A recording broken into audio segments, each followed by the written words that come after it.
England, 1845. The morning light filtered through the heavy damask curtains of Lady Eliza Blackwood's bedchamber, casting a soft glow upon the young woman who stood before her, looking-glass with the weight of impending doom pressing upon her slender shoulders. The reflection that stared back at her revealed a beautiful but sorrowful face framed by rich auburn hair, her emerald eyes dimmed by resignation rather than bright with bridal anticipation as they should be on her wedding day. Martha, her lady's maid since childhood, worked silently behind her, fastening the endless row of pearl buttons that ran down the back of the elaborate ivory wedding gown, a garment that felt more like a shroud with each passing moment. Lord Blackwood had made his expectations abundantly clear 3 months prior when he had announced her betrothal to Baron Harrington, a man 40 years her senior, with a reputation for cruelty that travelled through whispered conversations in London's drawing rooms. The marriage was not a choice, but a necessity, a sacrifice demanded of Eliza to save her family from the financial ruin brought about by her father's reckless investments and gambling debts.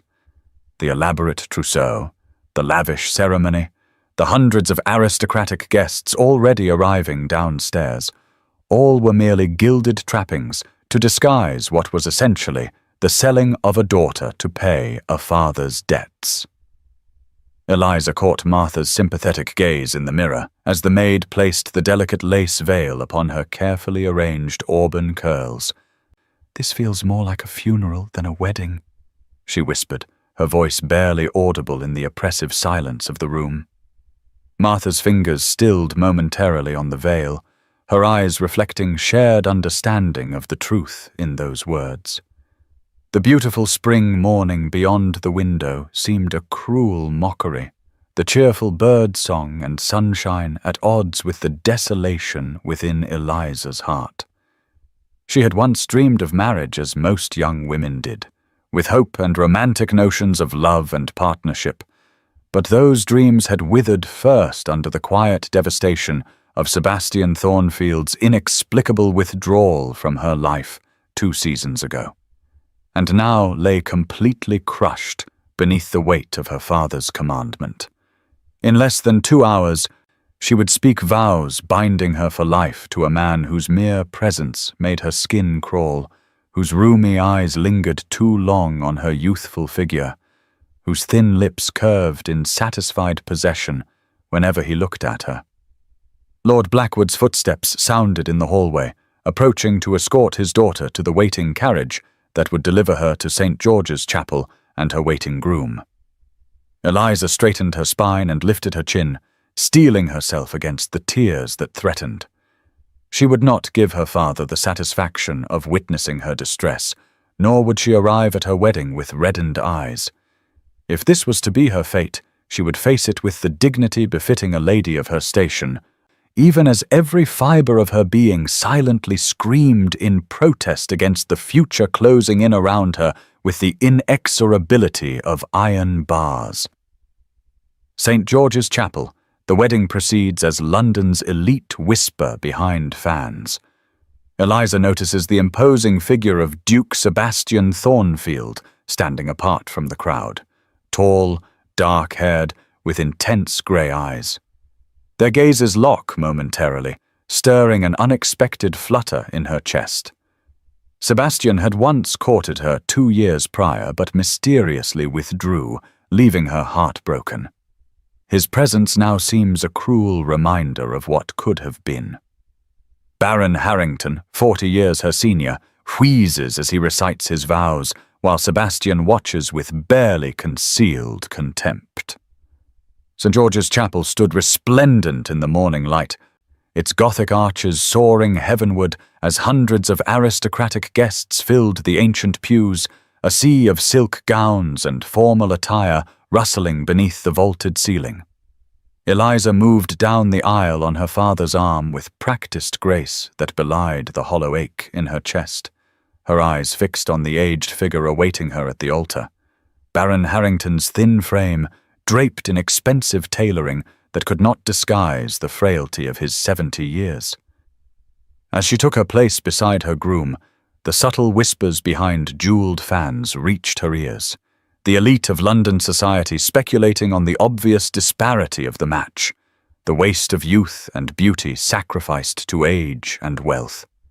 It was then that a prickling awareness drew her gaze involuntarily to the back of the chapel, where a tall figure stood apart from the crowd.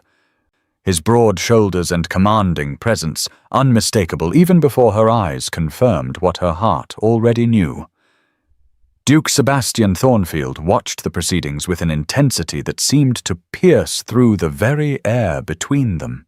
His dark hair swept back from features that haunted her dreams still, his grey eyes meeting hers across the chapel with an expression she could not decipher. The unexpected flutter in her chest betrayed her, a traitorous reminder of feelings she had fought to bury since he had withdrawn his courtship 2 years prior without explanation, leaving her bewildered and heartbroken. His presence now seemed a particularly cruel twist of fate, forcing her to confront the memory of genuine affection while pledging herself to a loveless union. What right had he to witness her surrender, to stand in silent judgment as she did what necessity demanded? The ceremony continued relentlessly as the vicar intoned the ancient words that would bind her to Baron Harrington, whose breathing came in audible wheezes as he repeated his vows, his parchment hand cold and dry as it clutched hers with possessive insistence. Eliza spoke her own responses by rote, feeling disconnected from the words that sealed her future, her peripheral vision traitorously aware of Sebastian shifting his stance, the slight tightening of his jaw visible even at this distance. She wondered with a surge of bitter resentment whether he had come to satisfy some perverse curiosity, to witness the culmination of the path his rejection had set her upon. The Baron completed his vows with a rattling cough that drew concerned glances from those nearest. But his watery blue eyes gleamed with triumph as the vicar pronounced them man and wife. As Eliza turned to face the congregation on the arm of her new husband, her gaze was again drawn inexorably to Sebastian, whose expression had hardened to barely concealed contempt as he watched the Baron pat her hand with proprietary satisfaction. Something passed between them in that moment, some unspoken communication that stirred questions in Eliza she had thought long answered. Then the organ thundered forth, and she was moving down the aisle, the Baroness Harrington now, the ring heavy on her finger and Sebastian Thornfield a rigid figure in her wake, a ghost of possibility that had no place in the life that stretched before her like an endless, barren plain. Blackwood Manor blazed with light, its grand ballroom transformed for the wedding feast as hundreds of candles illuminated the sea of aristocratic faces that surrounded Eliza at the high table. She sat rigidly beside Baron Harrington, the heavy gold band on her finger seeming to weigh down her entire body as she moved her food listlessly around her plate, unable to summon even the pretense of appetite despite the sumptuous fare laid before the wedding guests. The Baron appeared not to notice her distress, too occupied with accepting congratulations and consuming alarming quantities of wine, his thin lips stained purple as he spoke loudly to Lord Blackwood about hunting plans for the autumn at his estate, where Eliza would soon be mistress. The endless procession of well-wishers had begun to blur together when a familiar voice cut through her consciousness, causing her to look up sharply into the face that had once been more dear to her than any other. Duke Sebastian Thornfield stood before them, his formal attire accentuating the powerful breadth of his shoulders, his expression carefully neutral as he bowed to the newly wedded couple. "I wish you every happiness, Lady Harrington, though I question whether you will find it with this match," he said, the undercurrent of tension in his deep voice belying the conventional felicitations. The words hung in the air between them, laden with meaning that sent a chill down Eliza's spine, even as the Baron bristled visibly beside her, his watery eyes narrowing with displeasure at the barely veiled insult. Harrington responded with a wheezing laugh that failed to mask his annoyance, pulling Eliza possessively closer with a hand that gripped her arm too tightly. "You forget yourself, Thornfield. My wife has secured a title and fortune most young ladies would envy. She will want for nothing under my protection." Something dangerous flashed in Sebastian's grey eyes at the word protection, but his face remained impassive as he inclined his head in acknowledgement without conceding the point. As he turned to leave, his sleeve brushed against Martha, who stood dutifully behind Eliza's chair, and Eliza caught the almost imperceptible movement of his hand as something passed between them. The interaction lasted mere seconds, yet the Baron appeared not to notice, already turning his attention to the Countess of Wexley, who approached to offer her congratulations. It was nearly an hour later, as Eliza excused herself to visit the ladies' retiring room, that Martha pressed a small, folded paper into her palm with trembling fingers. Alone for a precious moment, Eliza unfolded the note with unsteady hands, her heart thundering against her ribs as she recognized the bold, slanting script she had once received in courtship letters. "Your husband is not what he seems. Be vigilant." The cryptic warning sent ice through her veins, confirming the nameless dread that had plagued her since the announcement of her engagement. She destroyed the note immediately, crushing it in the fireplace and watching the paper curl and blacken among the flames. When she returned to the ballroom, her eyes sought Sebastian's tall figure among the guests, but he had vanished as mysteriously as he had appeared, leaving only his warning and the disturbing questions it raised about the man who now possessed legal rights to her person and property.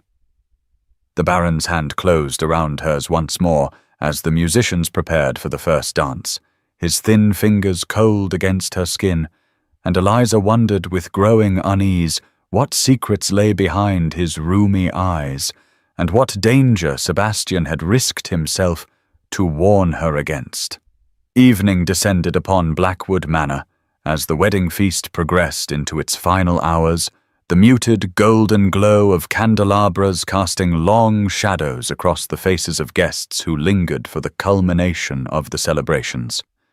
Baron Harrington rose from his seat at the high table, his frail frame swaying slightly from the effects of wine consumed throughout the day. Yet his eyes remained unsettlingly alert as they fixed upon his young bride with an intensity that made Eliza suppress a shiver. Silence fell across the banquet hall as the Baron tapped his knife against his crystal goblet, drawing all attention to the head table where he stood beside Eliza, his parchment hand suddenly gripping her arm with surprising strength. "A special toast to my beautiful bride," he announced, his voice carrying through the hall despite its reedy quality. A servant appeared at his gesture, bearing a silver tray with a single goblet filled with wine of a peculiar deep crimson hue, almost too dark to be natural. "Let us seal our union with this ancient Harrington tradition, my dear." As the servant placed the unusual goblet before her, Eliza glanced up instinctively and found Sebastian had reappeared among the guests. Standing rigidly near the entrance to the ballroom, his grey eyes locked on the wine with such naked alarm that her heart began to race. She hesitated, her hand hovering over the ornate vessel, some primal instinct urging her to reject it, despite the hundreds of eyes watching expectantly. The Baron leaned closer, his breath sour against her ear as his fingers dug painfully into her forearm. "Drink, my dear wife, to seal our union," he insisted, the command unmistakable beneath the veneer of affection, his watery eyes now hard with warning. Trapped between her husband's grip and the scrutiny of London society, Eliza felt panic rising in her throat as she lifted the heavy goblet with trembling fingers.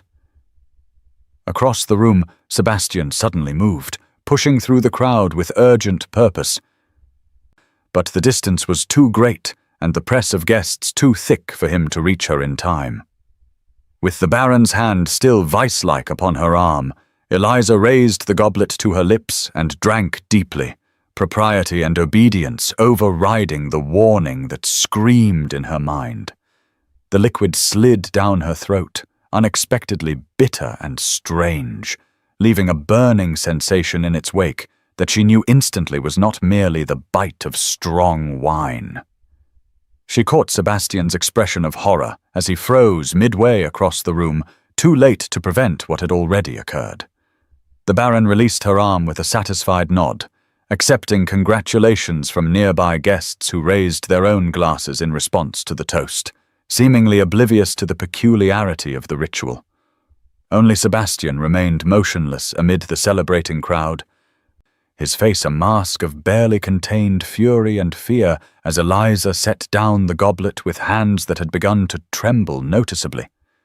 Already she could feel an unnatural warmth spreading from her stomach outward, her vision blurring slightly at the edges as she struggled to maintain her composure, the bitter taste lingering on her tongue like a harbinger of something far worse to come. Minutes passed as Eliza struggled to maintain her composure, the formal smile fixed upon her lips beginning to tremble as the burning sensation in her stomach intensified, spreading upward through her chest with alarming swiftness.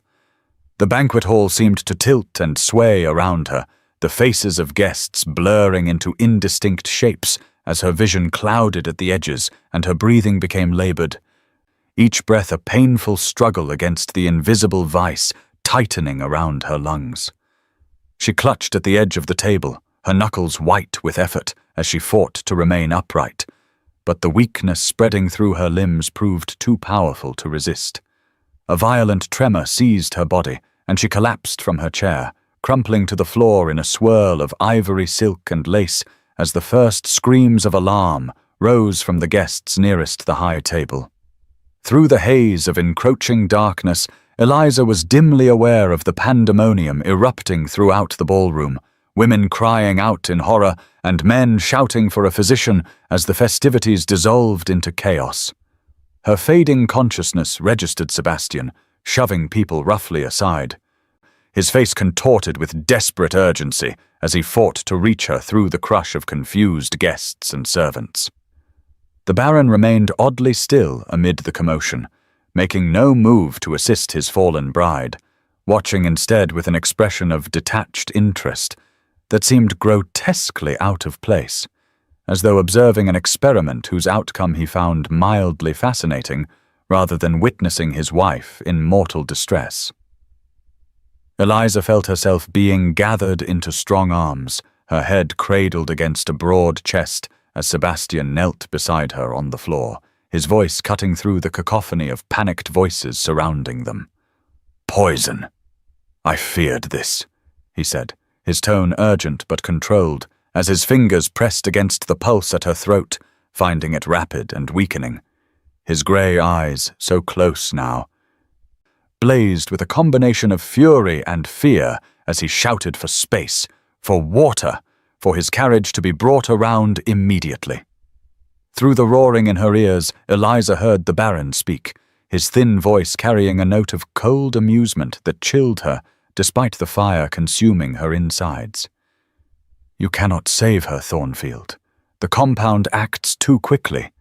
His words held no trace of the doddering old man he had presented himself to be, instead revealing a calculation and malice that confirmed all of Sebastian's warnings in a single moment of horrifying clarity.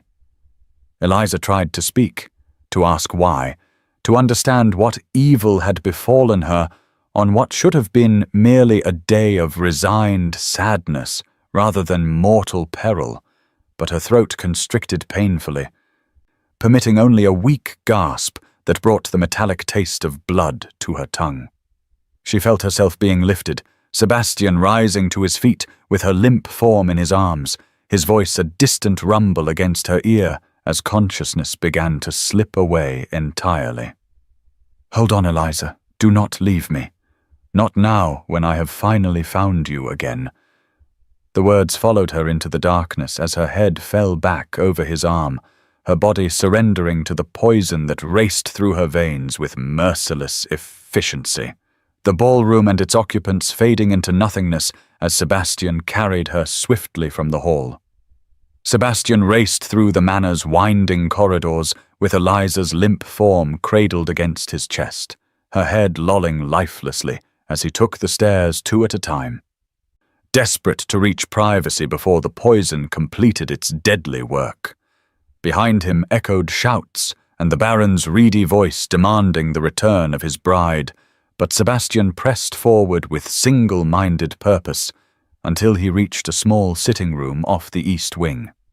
Martha followed close behind, her face streaked with tears, closing the heavy oak door as Sebastian gently laid Eliza upon a chaise longue, her skin now frighteningly pale against the crimson velvet.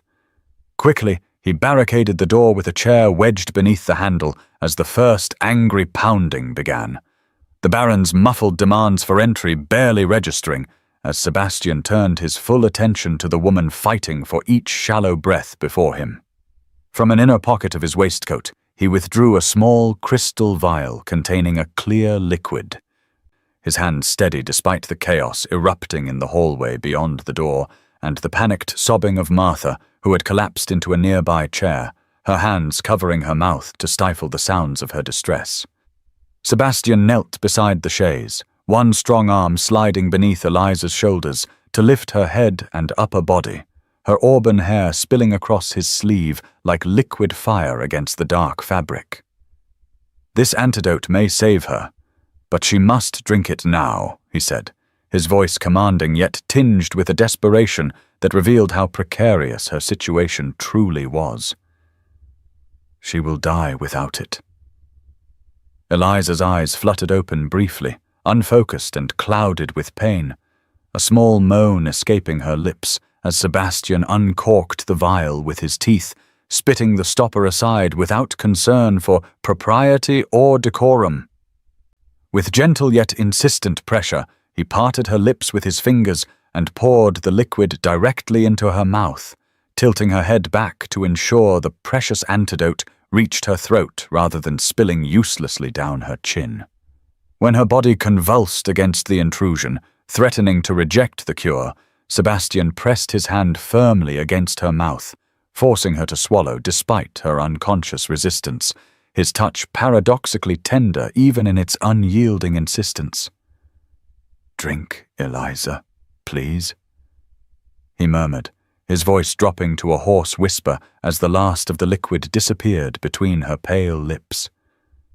The intimate urgency of the moment stripped away all pretense, revealing raw emotion in every line of his powerful frame as he cradled her against his chest, one hand stroking her hair with infinite gentleness while they waited for the antidote to take effect. "Live, Eliza," he whispered, his lips close to her ear, his words meant for her alone, though Martha could not help but overhear from her position across the room. "I cannot lose you again, not when I have finally found the courage to reclaim what I so foolishly surrendered." The naked vulnerability in his voice revealed depths of feeling that transcended mere concern or obligation, exposing the truth that Sebastian Thornfield had never ceased to love the woman now fighting for her life in his arms. Outside, the pounding on the door intensified as Lord Blackwood joined the Baron in demanding entry, their voices rising with indignation and threats of legal consequence. But Sebastian remained focused entirely on Eliza, watching intently for any sign that the antidote was counteracting the deadly poison the Baron had so callously administered to his bride of mere hours. Night fell over Blackwood Manor, the wedding festivities long since abandoned, as hushed whispers travelled through darkened corridors, speculation running rampant among guests and servants alike about the sudden illness of the bride and the shocking intervention of the Duke of Thornfield. In the small sitting room, now transformed into a sick room, Eliza battled the poison that coursed through her veins, her slender form racked with violent fevers that caused her to alternate between shivering uncontrollably and burning with unnatural heat. Sebastian maintained his vigil unwaveringly through the long hours, refusing all suggestions that he rest or allow someone else to watch over her. his powerful frame bent with exhaustion as he continuously bathed her forehead with cool cloths and monitored her labored breathing for any sign of improvement or decline. Martha had been persuaded to rest in an adjoining room after Sebastian promised to wake her should any change occur, leaving him alone with Eliza as the grandfather clock in the corner marked the slow passage of midnight into the early hours of morning. During brief moments of lucidity, Eliza would open her eyes to find his face above hers, grey eyes dark with concern, but consciousness never lasted long before fever dreams pulled her back into swirling visions of weddings and poisons, of Sebastian walking away from her 2 years ago without explanation, of the Baron watching her collapse with that terrible detached interest.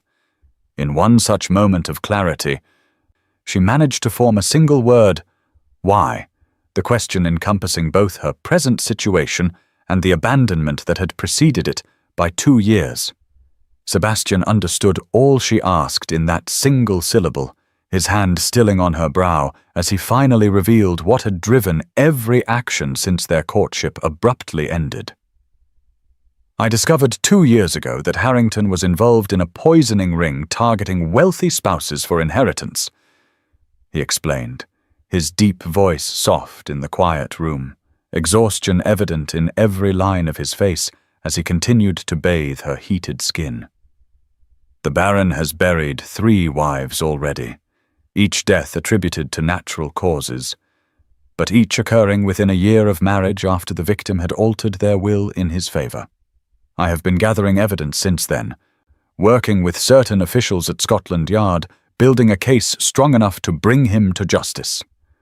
I withdrew from our courtship to protect you, Eliza, he confessed, pain etching itself across his features as he recalled the decision that had wounded them both so deeply. Had we married, you would have become a target for Harrington's vengeance once I moved against him. But when I heard of your engagement, I knew you were in immediate danger. Ironically, you became his victim anyway, despite everything I sacrificed to keep you safe. The bitter self-recrimination in his voice broke through even Eliza's fever-induced haze, and she managed to lift one trembling hand to touch his cheek briefly before exhaustion forced her arm back to the cushions. As dawn approached, painting the eastern sky with the first pale streaks of light, Eliza's breathing gradually eased and her skin cooled beneath Sebastian's touch, the violent fever finally breaking after hours of desperate struggle. The antidote had worked, drawing the poison from her system through the long night of suffering. Sebastian's relief was palpable, his powerful shoulders sagging as he pressed his forehead briefly against her hand, an uncharacteristic display of vulnerability from a man known throughout London for his rigid self-control. "You will live, Eliza Blackwood," he whispered, using her maiden name deliberately, as though already severing her connection to the man who had attempted to murder her mere hours after speaking sacred vows. "And Harrington will pay for what he has done, both to you and to those who came before." Morning light streamed through the windows of the small sitting room where Eliza gradually returned to consciousness, her body aching as though she had endured a terrible illness, memories of the previous night's events returning in disjointed fragments. She opened her eyes to find Sebastian slumped in a chair beside her, his powerful frame folded uncomfortably into the too small furniture, his head tilted at an angle that would surely result in pain upon waking. Deep shadows beneath his eyes testified to his vigil, his cravat loosened and waistcoat unbuttoned, his dark hair falling across his forehead in a way that would horrify his valet. Eliza studied him in this rare, unguarded moment, struck by how the years had added a certain gravity to features she had once known as well as her own. Fine lines at the corners of his eyes speaking of burdens carried in silence. The peaceful moment shattered as the door suddenly burst open with a crash that jolted Sebastian instantly awake, his body uncoiling from the chair with the reflexive readiness of a man accustomed to danger. Baron Harrington swept into the room, followed by 2 stern-faced constables in uniform, his frail appearance from the previous day replaced by cold fury as he pointed a trembling finger at Sebastian. "This is the man, officers!" the Baron declared, his reedy voice vibrating with righteous indignation. "The Duke of Thornfield poisoned my bride in a fit of jealous rage. He has been obsessed with her for years and could not bear to see her wed to another. He abducted her from our wedding feast with the intention of killing her and making it appear I was responsible." Sebastian rose to his full height, towering over the Baron with barely contained anger, his voice controlled but resonant with authority, as he addressed the constables rather than responding directly to Harrington's accusations. "It is the Baron who administered the poison, gentlemen. In a special toast he insisted his bride drink alone. I simply provided the antidote, having suspected his intentions based on the suspicious deaths of his previous 3 wives. I suggest you investigate the goblet from which Lady Harrington drank. You will find traces of a particular compound Harrington has used before." The constables shifted uncomfortably, clearly uncertain whom to believe as they looked between the Duke, whose reputation for integrity was well established throughout London, and the Baron, whose age and apparent frailty naturally elicited sympathy despite the seriousness of the dueling accusations. The older officer cleared his throat awkwardly, addressing himself to Eliza, who struggled to sit upright against the cushions, her strength not yet fully returned after the night's ordeal. "My lady, perhaps you might clarify what transpired. Your testimony would be most illuminating in this unfortunate situation." All eyes turned to Eliza, the Baron's gaze suddenly sharp with warning, Sebastian's filled with concern for her still weakened state, the constables watchful and assessing as they awaited her response. Though barely able to hold herself upright, Eliza recognized the pivotal moment for what it was, understanding that her next words would determine not only her own fate, but potentially that of other women who might fall victim to the Baron if she failed to speak the truth. The law favored husbands absolutely, giving them control over their wives' persons, property, and testimony. Yet Eliza knew she must find the strength to defy those constraints if justice were to prevail. She took a deep breath, steadying herself against the residual weakness that made her limbs tremble, and prepared to make the choice that would set the course for everything that followed. The constables departed reluctantly after Eliza carefully recounted the events, claiming exhaustion had clouded her memory of precisely how she fell ill, but requesting time to recover before making any formal accusation. Her diplomatic response satisfied neither man entirely, but provided temporary reprieve as they promised to return the following day for her complete statement. Sebastian withdrew with visible reluctance when Lord Blackwood insisted on speaking with him privately about the scandalous situation, leaving Eliza alone with the Baron for the first time since her collapse.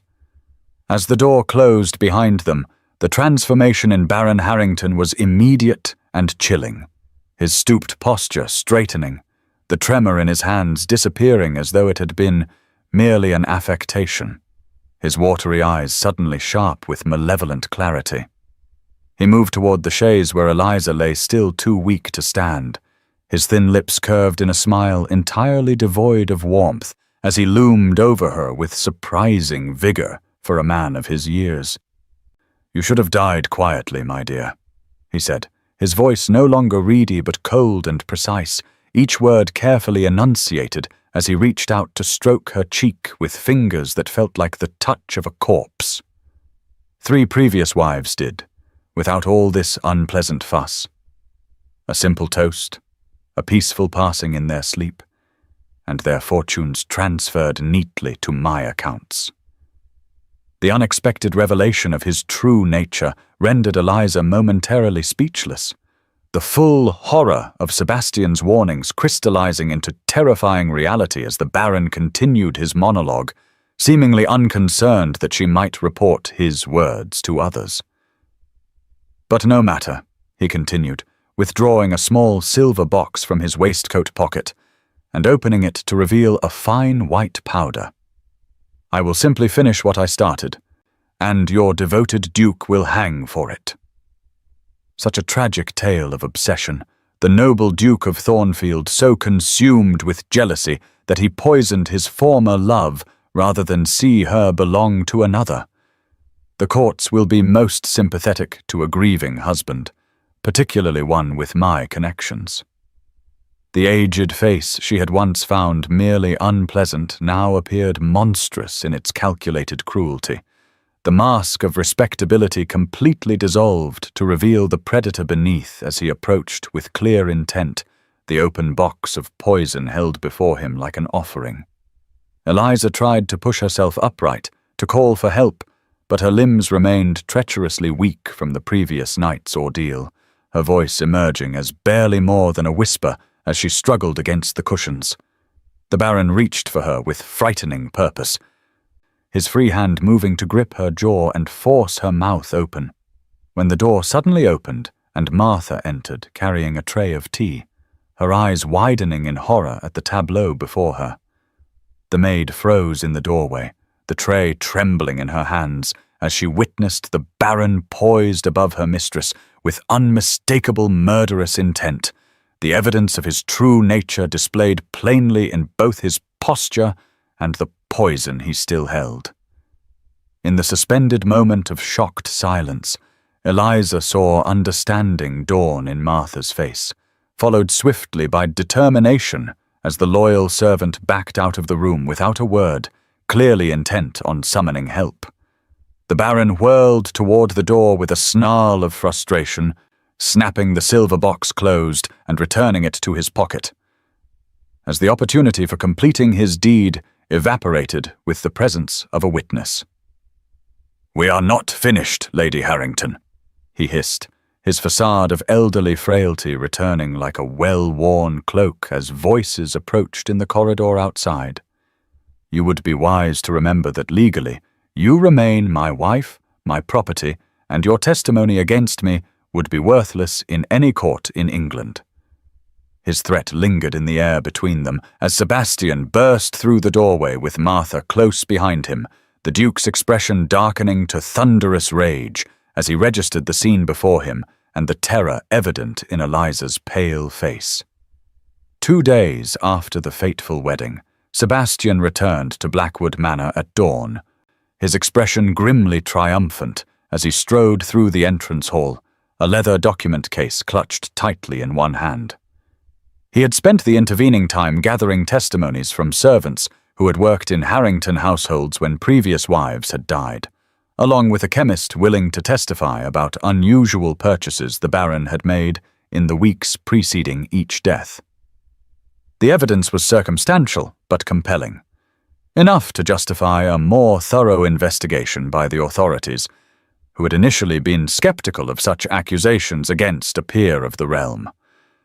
Sebastian took the stairs 2 at a time, eager to share this development with Eliza, who had been recuperating under Martha's watchful care in a guest chamber far from the Baron's assigned rooms.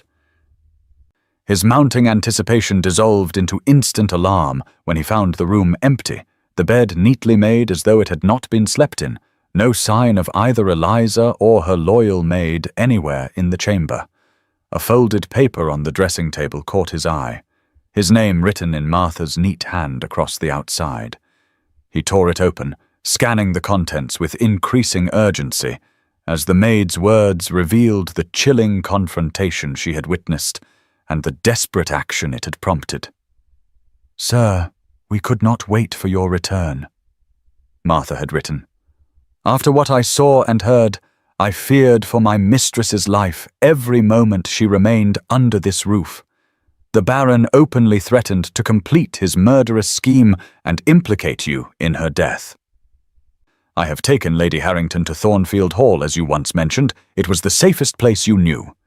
We left by the servants' entrance at midnight. God willing, this note finds you before the Baron discovers her absence." Sebastian crushed the note in his fist, simultaneously relieved that Eliza was beyond Harrington's immediate reach, and alarmed at the perilous journey the 2 women had undertaken alone. Even as these thoughts raced through his mind, angry shouts erupted from the floor below as the Baron's voice rose in accusation, the word kidnapped cutting clearly through the morning quiet of the manor house. Moving swiftly to the window, Sebastian observed a grim tableau unfolding in the courtyard below. The Baron stood surrounded by several rough-looking men who were clearly not constables, gesturing wildly as he issued orders, his pretense of frailty entirely abandoned in his fury. Servants peered anxiously from windows and doorways as Lord Blackwood attempted to calm the situation, his own face ashen with concern for his daughter's reputation as much as her safety. Sebastian knew with cold certainty that he had precious little time to act. The Baron would soon have men searching every road to Thornfield Hall once he deduced where Eliza might have fled, and 2 women travelling alone would make easy targets for the hired thugs who now filled the courtyard below. With the silent efficiency born of military training, Sebastian slipped from the room and made his way to the stables through a side entrance, avoiding the commotion at the front of the house.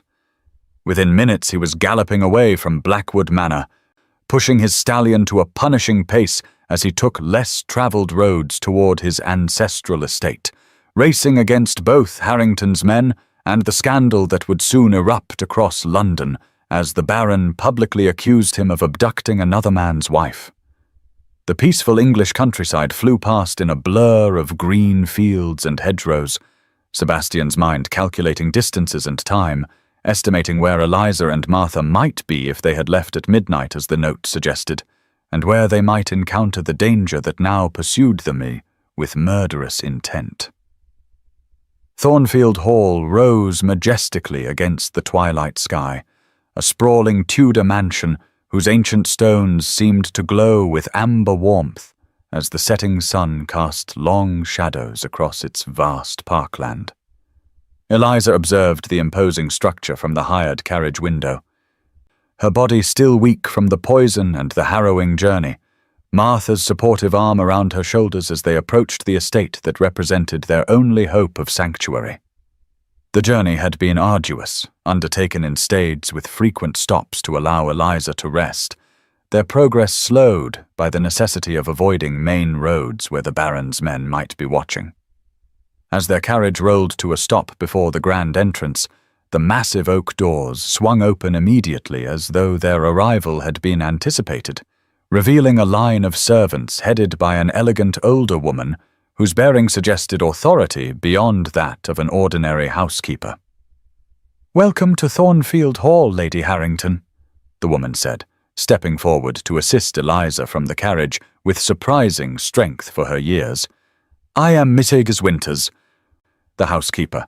His Grace sent no word of your coming, but we shall make you comfortable nonetheless." Despite her near exhaustion, Eliza noted the lack of surprise in the servants' faces, the absence of the confusion one would expect when unexpected visitors arrived at a ducal residence without its master.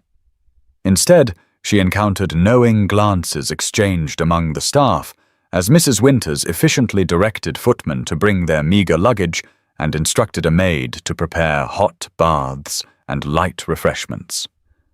The housekeeper herself guided Eliza through the grand entrance hall with its soaring timbered ceiling and ancestral portraits, up a magnificent carved staircase, and along a corridor to a suite of rooms in the east wing that overlooked formal gardens now silvered with evening dew. "This chamber has been prepared for some time, my lady," Mrs. Winters said, as she opened the door to reveal an exquisite bedroom decorated in shades of blue and gold, a cheerful fire already crackling in the grate, despite the lack of advance notice of their arrival. "His Grace has spoken of you often," she continued, her tone matter-of-fact as she moved about the room, adjusting curtains and checking that everything was in order. "This room has been maintained for years, just in case." The simple statement hung in the air as the housekeeper discreetly withdrew, leaving Eliza to absorb the implications of a chamber kept ready for a woman Sebastian had ostensibly abandoned 2 years earlier.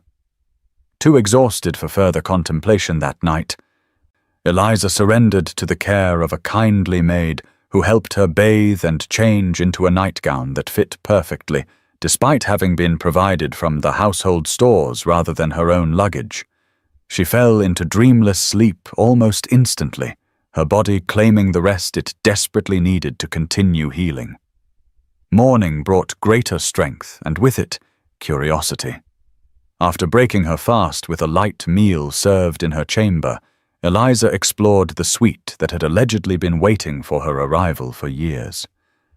The sitting room adjoining her bedroom held a collection of books arranged on shelves built into an alcove beside the fireplace, and as she examined the titles, Eliza felt her breath catch in her throat. Each volume represented an author or work she had once mentioned admiring during her brief courtship with Sebastian. From obscure poetry collections to scholarly works on art and history that most men would consider unsuitable for female readers. On the walls hung delicate watercolors depicting scenes from Italy and Greece, countries she had expressed a desire to visit someday, while a writing desk by the window held stationery in her favorite shade of cream with the subtle scent of lavender, a preference she had mentioned only once during a garden walk years ago. Each discovery revealed another thread in a tapestry of remembrance and attention that defied explanation if Sebastian had truly ceased to care for her, painting instead a portrait of a man who had continued to hold her in his thoughts despite the painful separation he had imposed for her protection. The room itself stood as silent testimony to his enduring devotion.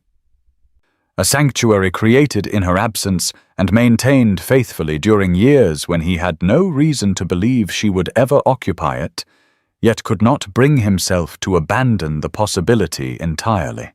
Night had fallen by the time Sebastian reached Thornfield Hall, a violent summer storm having erupted during the final miles of his journey, turning country lanes into muddy streams and drenching him to the skin despite his heavy riding cloak. Thunder cracked overhead as he dismounted in the courtyard, tossing the reins of his exhausted stallion to a waiting groom and taking the mansion steps 2 at a time, his boots leaving wet prints across the marble entrance hall as he strode inside with singular purpose. Mrs. Winters appeared immediately, her normally composed features betraying relief at his arrival. "She is safe, Your Grace," the housekeeper informed him before he could form the question. "Lady Harrington arrived yesterday evening with her maid. I placed her in the blue suite as you had instructed, should she ever come to Thornfield." Sebastian closed his eyes briefly, the tension of the desperate ride momentarily giving way to overwhelming relief before the urgency of their situation reasserted itself. "There may be men following her, Mrs. Winters. Double the guards at all entrances and ensure no one approaches the house without my knowledge." The housekeeper nodded, recognizing the gravity in his tone, and departed to implement his orders as Sebastian took the stairs with long strides, water dripping from his sodden clothing onto the priceless carpet runner. He paused only briefly outside the door to the blue suite, drawing a deep breath before knocking, uncertain of his reception after all that had transpired. When no answer came, concern drove him to open the door cautiously, finding the bedchamber empty, though signs of occupation were evident in the personal items arranged on the dressing table. A maid directed him to the library, where Eliza had gone to select reading material, her strength having returned sufficiently for short walks within the house. Sebastian found her standing before the fireplace, the dancing flames highlighting the copper undertones in her auburn hair as she examined a leather-bound volume from his collection, so absorbed in its contents that she did not immediately notice his entrance. He stood motionless in the doorway, drinking in the sight of her alive and safe within his home. The gravity of how close he had come to losing her forever, striking him with physical force. "Eliza," he said softly, his voice roughened by exhaustion and emotion. She turned at the sound, the book slipping from her fingers to the carpet as their eyes met across the room, the carefully maintained composure of years crumbling in an instant as he crossed to her in 3 long strides and gathered her against his chest, heedless of his wet clothing or the proprieties that should have governed their interaction. The storm outside seemed to mirror the emotional tempest within the room as Sebastian finally released his hold, stepping back just enough to search her face while keeping his hands on her shoulders, as though afraid she might vanish if he let go completely. "I rode like a madman when I found your note," he confessed, rainwater still dripping from his dark hair onto his face. "When I think of what could have happened to you on the roads, of Harrington finding you before I could reach you." The careful reserve that had characterized their every previous interaction dissolved entirely as Sebastian guided her to sit beside him on the leather sofa before the fire, still holding her hand as though it were a lifeline. "I have loved you since the moment we met, Eliza," he said, the words tumbling forth after years of suppression, his grey eyes reflecting both firelight and the raw vulnerability of absolute truth. "Leaving you was the greatest sacrifice of my life, but I learned of Harrington's murder of his previous wives too late, after I had already compromised your safety by showing interest in you. I have spent 2 years building a case against him, waiting until I could ensure your security before approaching you again. Every day of that separation was agony, knowing you believed I had abandoned you without cause, watching from a distance as your light dimmed and your spirit withdrew." His confession poured forth without artifice or calculation, stripped of all pretense by the culmination of danger, fear, and final reunion, laying bare the truth of actions that had wounded them both so deeply. Eliza listened in stunned silence as the missing pieces of the puzzle finally aligned. The mystery of Sebastian's abrupt withdrawal and his unexpected reappearance at her wedding, now illuminated by the terrible danger that had shadowed them both, unknown to her until it had nearly claimed her life. Silence filled the library as Sebastian's confession hung in the air between them. The only sounds the crackling of flames in the hearth and the persistent drumming of rain against the windows. Eliza remained motionless on the sofa beside him, her mind struggling to reconcile years of hurt with the devastating truth he had revealed, the cruel necessity that had driven him to wound them both so deeply. His face remained turned toward the fire, his profile etched in sharp relief against the dancing light, unwilling or unable to meet her gaze as he awaited her response to the truth he had carried alone for so long. Eliza studied him in that unguarded moment, seeing beyond the powerful duke that society knew to the man beneath, the burden of solitary knowledge evident in the tightness around his eyes and the weary slope of his shoulders. "You sacrificed our happiness to protect me," she said finally. The simple statement encompassing a depth of understanding that mere words could never fully express. Sebastian turned to face her then, vulnerability raw in his expression as he nodded, unable to formulate a verbal response to the gentle absolution she offered. Eliza moved toward him with newfound clarity, all the confusion and hurt of the past transforming into crystalline understanding of what he had endured for her sake. She lifted her hand to his face, her fingers tracing the strong line of his jaw, feeling the slight roughness of stubble beneath her touch. Their eyes locked in silent communion before Eliza closed the remaining distance between them, pressing her lips to his in a kiss that began with tentative gentleness, but quickly deepened into something far more profound. Years of suppressed longing and newly discovered truth converged in that moment as Sebastian responded with equal fervor, his arms encircling her waist to draw her closer, the dampness of his clothing forgotten as they surrendered to the culmination of emotions too powerful to deny any longer. It was Sebastian who pulled away first, his breathing unsteady as he rested his forehead against hers, his hands moving to her shoulders to create a small space between them, even as his eyes betrayed his reluctance to do so. "You are still married, Eliza," he reminded her, his voice rough with restrained desire. "Until Harrington is brought to justice. I cannot dishonor you, no matter how desperately I wish to claim you as my own. The words cost him visibly, honor warring with desire in every line of his powerful frame, his hands tightening briefly on her shoulders before deliberately releasing her and rising to stand before the fire, putting physical distance between them, though his eyes never left her face.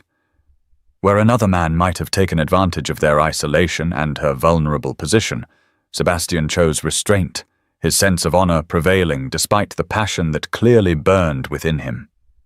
Eliza felt a fresh wave of love wash over her at this evidence of his character, understanding that his withdrawal now came from the same protective instinct that had driven him away 2 years earlier, stemming not from lack of feeling, but from its overwhelming presence. "We will find a way, Sebastian," she said softly, remaining seated on the sofa rather than following him, respecting the boundary he had established at such personal cost. "But know this, I am yours in every way that matters, regardless of what legal documents may temporarily claim.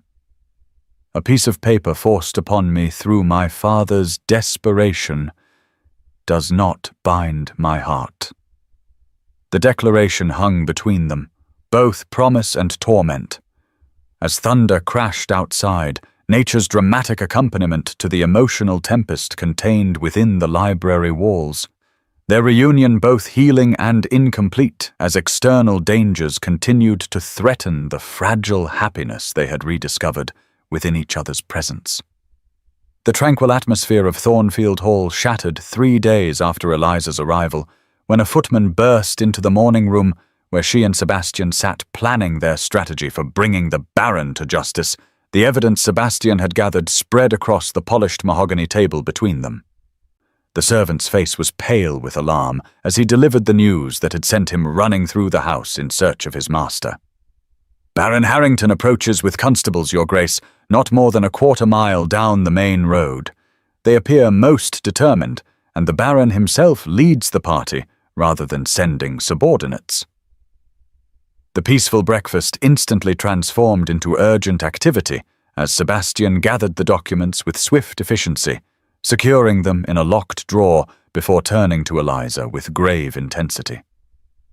"We have precious little time," he said, taking her hand and leading her swiftly from the room, his longer strides forcing her to nearly run to keep pace as they moved through corridors she had not yet explored during her brief residence. "I feared this might happen once the Baron traced your whereabouts.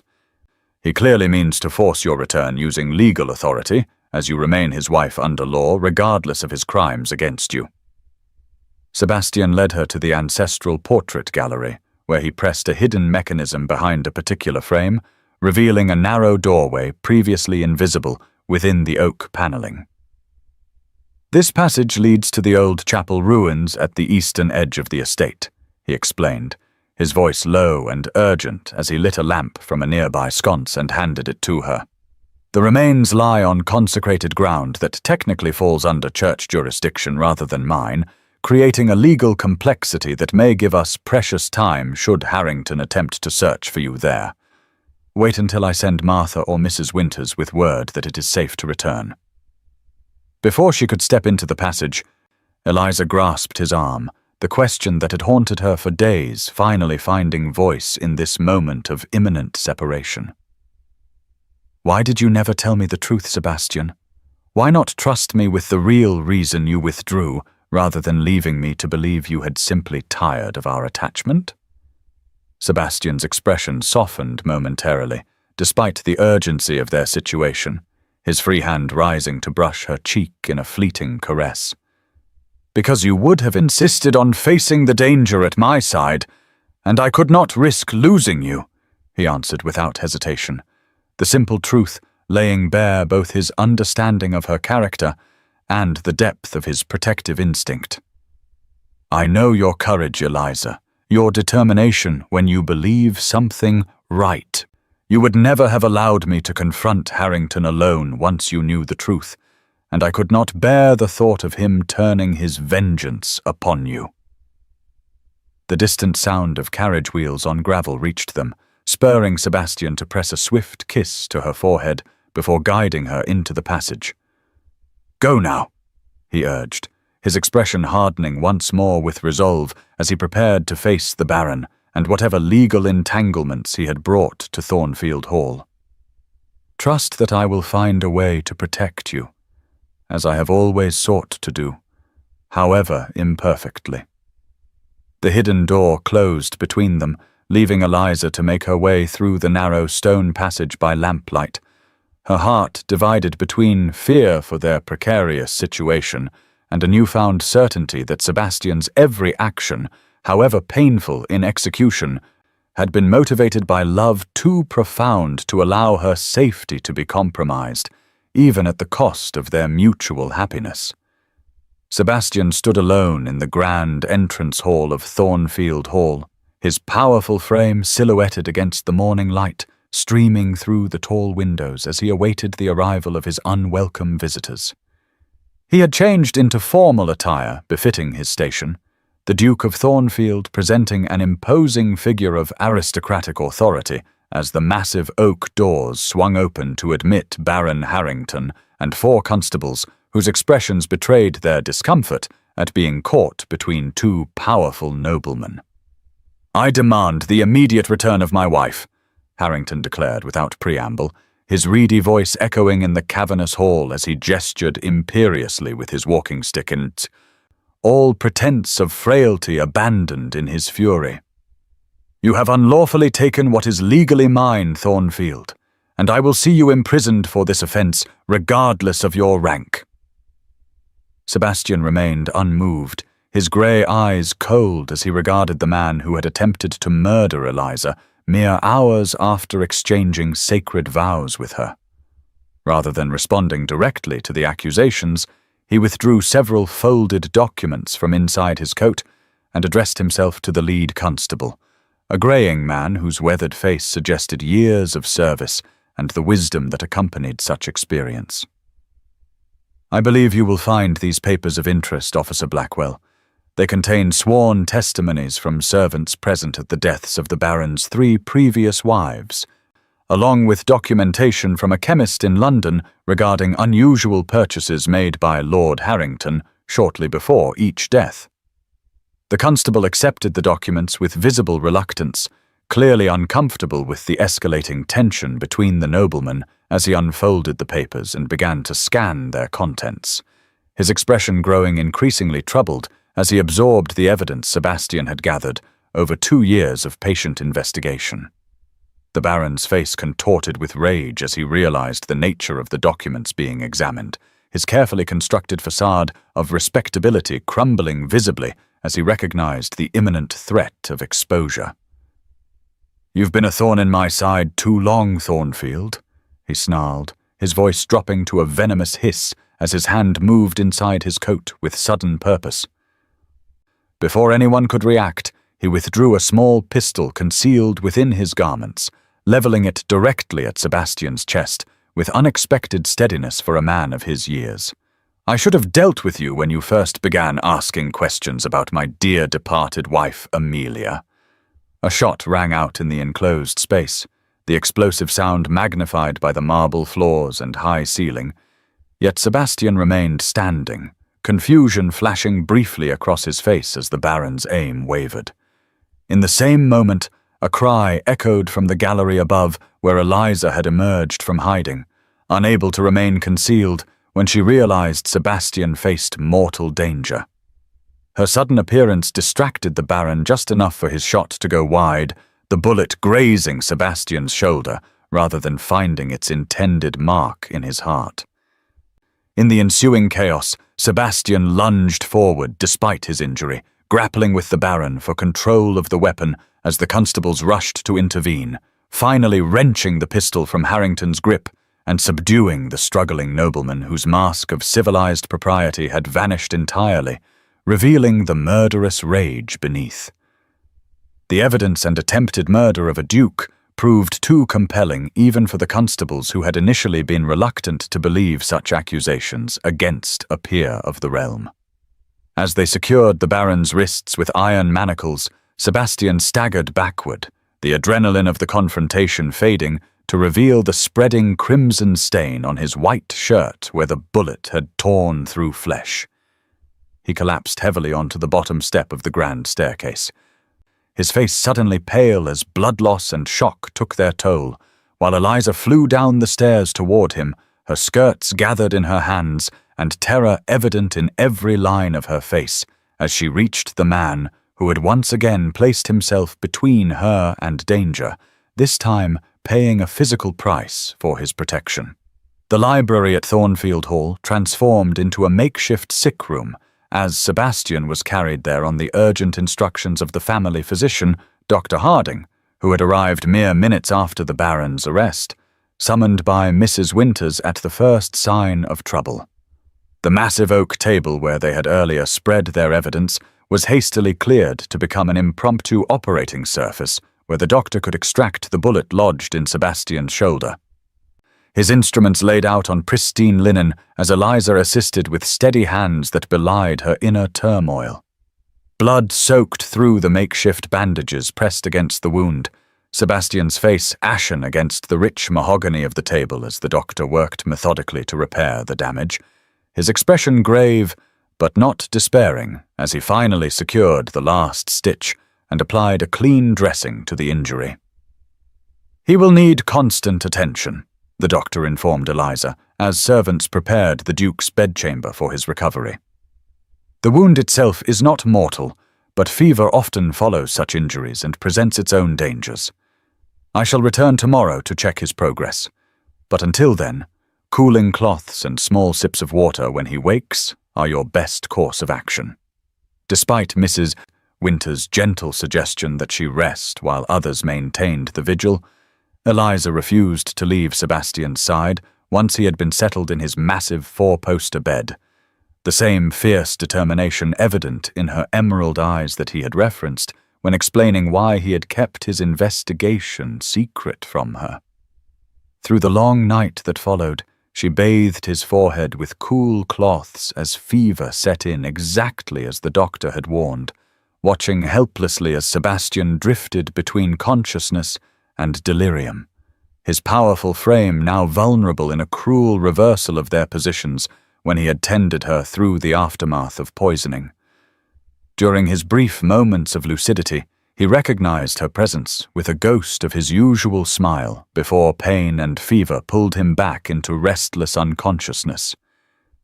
But it was during the delirium that his defenses truly crumbled, revealing thoughts he might never have voiced in full awareness. "I should have trusted you with the truth," he murmured during one such episode, his grey eyes open but unfocused as he clutched at her hand with surprising strength. "Should have found another way to protect you. Was a coward, Eliza, afraid of losing you to his vengeance. Gave you up instead, lost you anyway." His raw confession laid bare the conflict that had tormented him for 2 years, the impossible choice between keeping her close and risking her life, or pushing her away to keep her safe while sacrificing their happiness, a decision made from love, but executed through painful separation. As dawn approached, painting the eastern sky with pale light that filtered through the heavy curtains of the bedchamber, Eliza continued her unwavering vigil, watching the rise and fall of Sebastian's chest with each labored breath, her own exhaustion forgotten in the face of his need. "Now it is my turn to save you," she whispered, pressing her lips to his burning forehead in a tender echo of the moment he had forced the antidote past her lips after the Baron's poisoning attempt. "You protected me at the cost of your own happiness, Sebastian Thornfield. I will not allow you to pay the ultimate price for that devotion."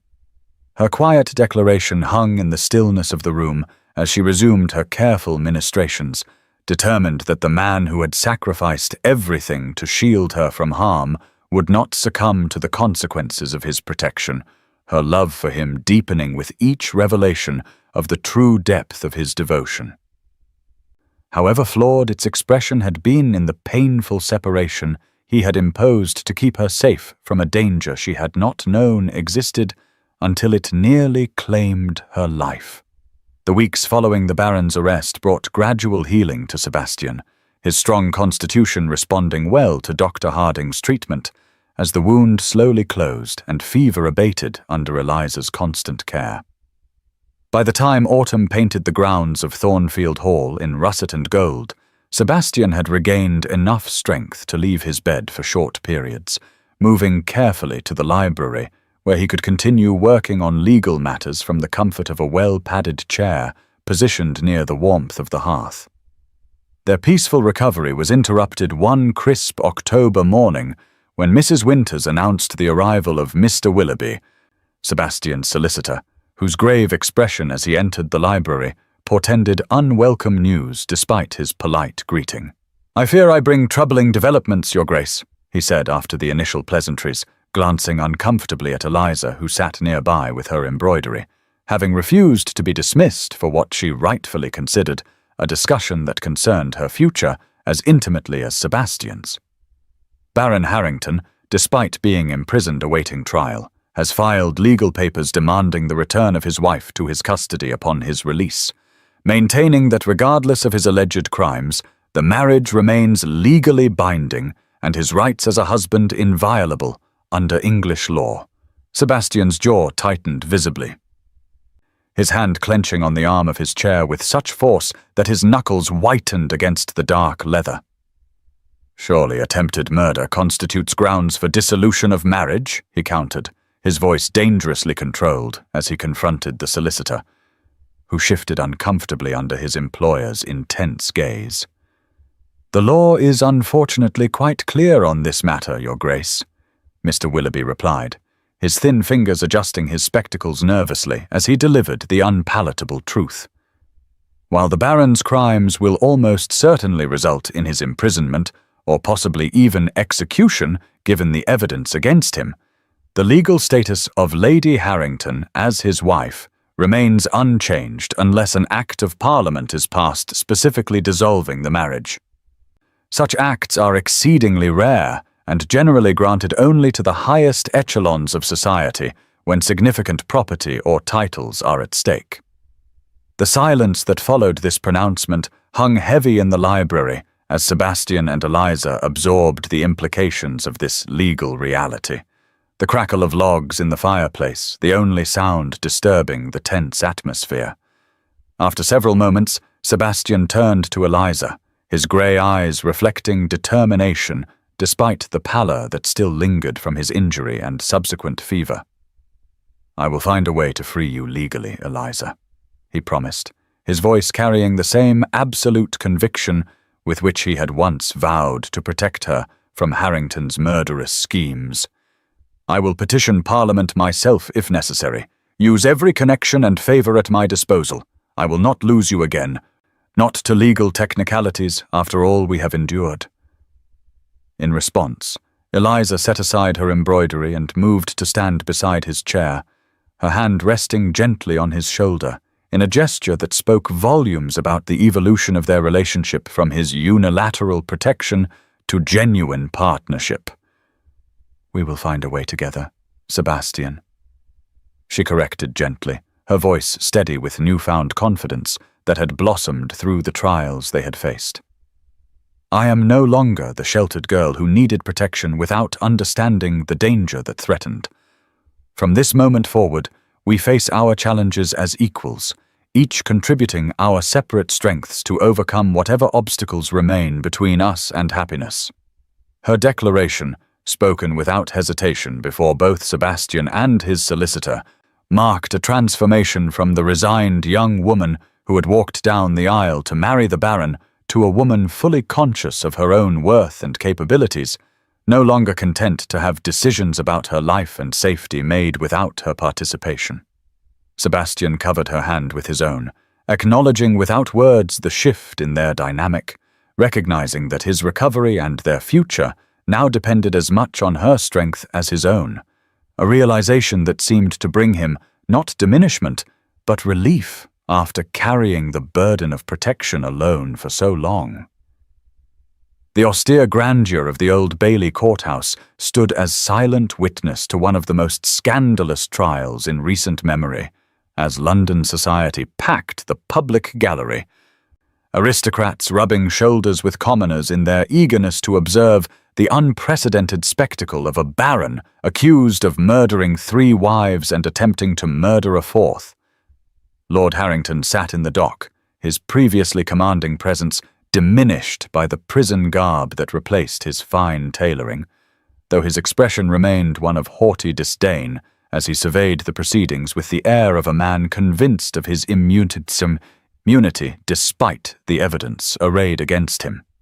The prosecution had presented a damning case over the course of several days, with testimony from servants who had witnessed suspicious circumstances surrounding the deaths of previous Lady Harringtons, a chemist who confirmed the Baron's regular purchase of unusual compounds, and medical experts who found the described symptoms consistent with specific poisons rather than the natural causes recorded on death certificates.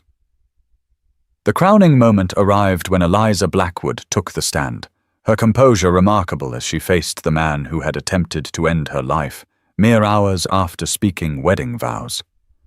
The courtroom fell into breathless silence as she recounted with clear, unwavering voice the events of her wedding feast, the unusual goblet presented only to her, the bitter taste of the wine, and most damning of all, the Baron's unguarded confession during their brief moment alone at Blackwood Manor when he believed no witnesses were present.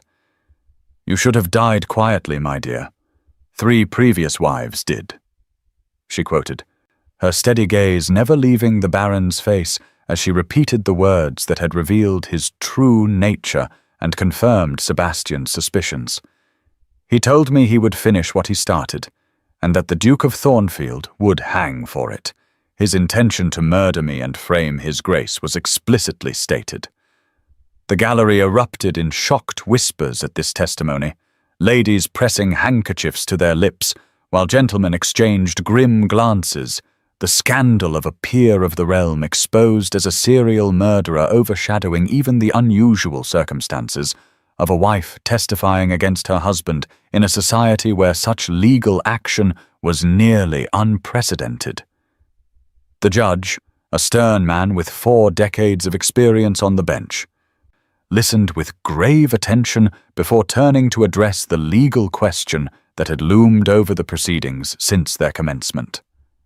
Given the extraordinary nature of these crimes and the overwhelming evidence presented, I hereby declare that Baron Harrington's attempted murder of his wife constitutes grounds for immediate annulment of the marriage.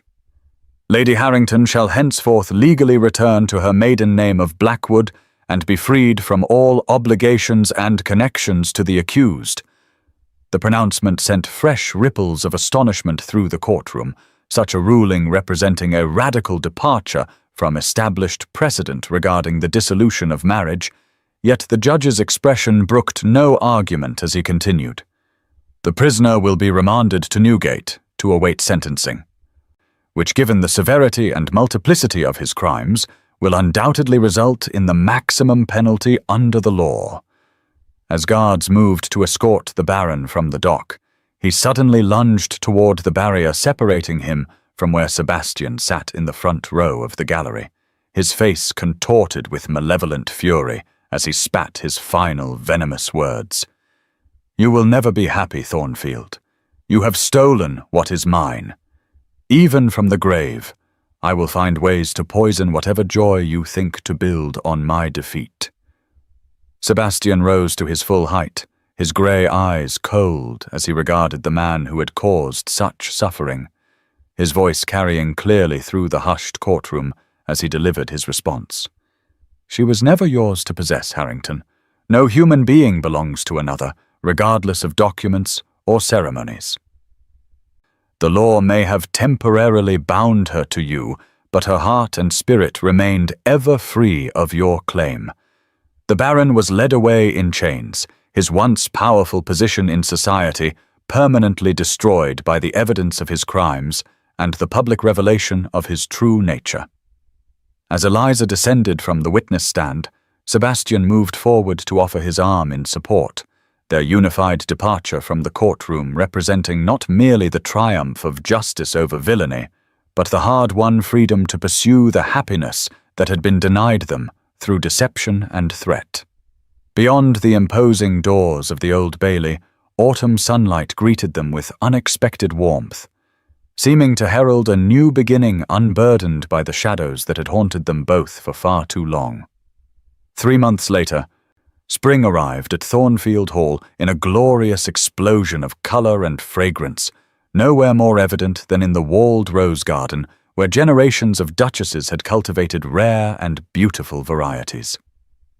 The winter's chill had receded completely, leaving behind warm sunshine that coaxed the most magnificent blooms from carefully tended bushes, creating a private paradise of crimson, pink, and white blossoms nestled within ancient stone walls covered in climbing varieties. Sebastian guided Eliza through the iron gate that separated this intimate space from the more formal gardens, his hand warm and steady against the small of her back as they followed the winding gravel path between meticulously pruned rose bushes heavy with fragrant blooms, sir. The month since the Baron's trial and conviction had brought healing of both body and spirit, Sebastian's physical wound long since mended, while the deeper wounds of separation and misunderstanding had gradually yielded to the balm of honest communication and shared purpose. Eliza had remained at Thornfield Hall throughout the winter, her reputation technically compromised by residing in a bachelor's home, but the extraordinary circumstances of her rescue from a murderous husband and the Duke's convalescence from a bullet taken in her defense had provided sufficient explanation to silence even the most censorious voices in society. "The roses are particularly magnificent this year," Sebastian observed, as they reached a secluded stone bench nestled in a bower of crimson blooms, so dark they appeared almost black in the dappled shade. "Winters says they have never flowered so abundantly, as though celebrating something special." He guided Eliza to sit on the bench before surprising her by lowering himself to one knee before her on the gravel path, heedless of the damage to his impeccable trousers, his expression suddenly solemn yet illuminated with an inner light she had glimpsed only in rare, unguarded moments. "I have dreamed of this moment for 2 years, Eliza Blackwood," he said, taking her hands gently in his, as he looked up into her face with naked vulnerability rarely displayed by a man of his position and power. "You have known my heart at its darkest and most desperate, have witnessed my flawed attempts at protection, my misguided sacrifice of our happiness in pursuit of your safety. You have seen me at my weakest, both in body and spirit, yet somehow found capacity for forgiveness and understanding beyond anything I deserved." His voice remained steady, but softened with emotion as he continued, the words clearly rehearsed, yet no less sincere for their preparation.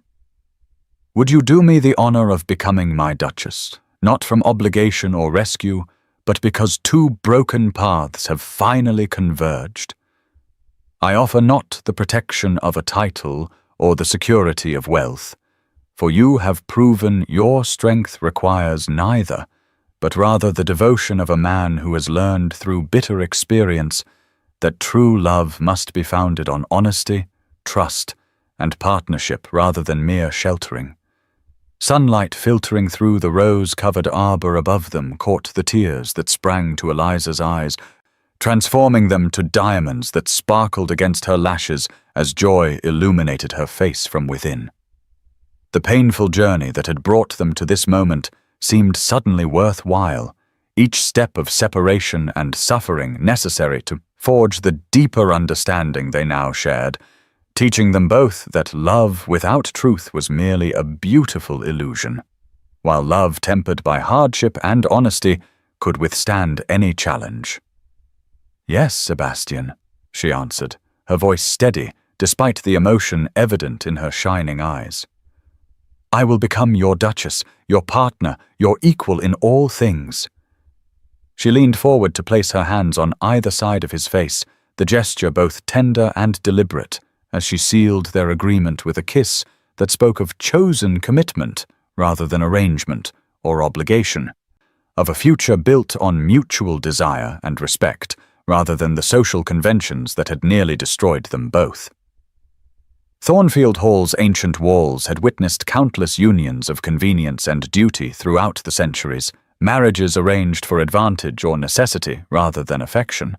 But as Sebastian rose to enfold Eliza in his arms amid the blooming roses, the estate welcomed the promise of something far rarer and more precious. A match founded on genuine love and shared understanding, freely chosen by two people who had overcome seemingly insurmountable obstacles to claim the happiness that had once seemed forever beyond their reach. Thornfield Hall stood resplendent in early summer glory, its ancient stones warmed by golden sunlight as carriages rolled up the tree-lined drive, delivering guests for the celebration of the Duke and Duchess of Thornfield's first wedding anniversary.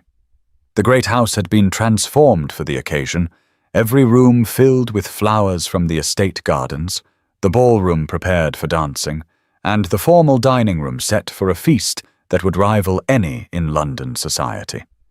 Yet the atmosphere differed markedly from the tense formality that had characterized most aristocratic gatherings.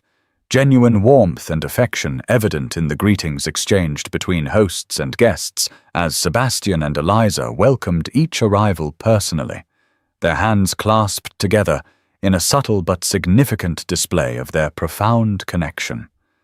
1 year of marriage had only deepened the bond between them, their shared trials creating a foundation of trust and understanding rarer than the ancient title Sebastian carried. The transformation in Eliza was particularly remarked upon by those who had known her before her disastrous first marriage. The quiet, dutiful daughter of Lord Blackwood, replaced by a confident woman whose emerald eyes sparkled with intelligence and joy as she moved among her guests with gracious authority. When dinner was announced, Sebastian led Eliza to the head of the magnificent table where crystal and silver gleamed in the candlelight, the assembled company settling into their places with anticipatory smiles. As servants filled goblets with fine wine for the traditional anniversary toast, a momentary shadow crossed Eliza's face. The memory of another goblet and another toast briefly darkening her expression before Sebastian's hand covered hers in reassurance. The gesture observed and understood by those few guests who knew the full story of their journey to happiness. Sebastian rose to his feet, lifting his crystal goblet in a deliberate echo of that earlier fateful moment, yet with entirely different purpose and emotion infusing the gesture. "To my Duchess," he proclaimed, his deep voice carrying easily through the hushed dining room, "who taught me that protection without trust is not love." The lesson was hard-won but infinitely precious, as is the woman who imparted it. The assembled guests raised their glasses in response, murmuring their agreement as Eliza rose beside her husband, her own goblet held high as she offered her complimentary toast. "And to my Duke," she responded, her clear voice steady with confidence that would have been unimaginable in the young woman she had been 2 years earlier, "who showed me that sometimes poison and cure come from the same hand. Their separation nearly destroyed us both, yet ultimately saved us for this moment and all that will follow." They drank together without fear or hesitation, the simple act of sharing wine transforming what had once been a weapon into a celebration, surrounded by friends who had witnessed various stages of their journey and understood the significance of this symbolic reversal. Later, as the evening mellowed and guests dispersed to the ballroom for dancing or the card room for less energetic entertainment, Sebastian found Eliza in his library, the room that had witnessed both his desperate attempt to save her from poison and his feverish recovery from the bullet he had taken in her defense. She stood before the shelves, carefully placing several volumes among his collection, the integration of her books with his, a visible representation of how thoroughly their lives had merged over the past year. He moved to stand behind her, his arms encircling her waist as they both gazed at the mingled collection, her slender volumes of poetry and botanical studies now nestled comfortably beside his weightier tomes on history and law. Through the tall windows, the last golden light of the summer evening illuminated their reflection. Two figures standing as one against the backdrop of leather and parchment that represented accumulated wisdom of generations. Eliza turned within the circle of his arms to face him, one hand rising to touch his cheek, while the other came to rest upon her slightly rounded belly, where the first visible evidence of their future had begun to make itself known in recent weeks. The gesture needed no explanation. The joy in Sebastian's eyes as his hand moved to cover hers, expressing more than words could convey, as the Duke and Duchess of Thornfield stood silently together in the warm library light. Their journey from poison to cure, from separation to union, from secrets to truth, now complete in the promise of new life that would continue the legacy they had fought so fiercely to claim against seemingly insurmountable odds.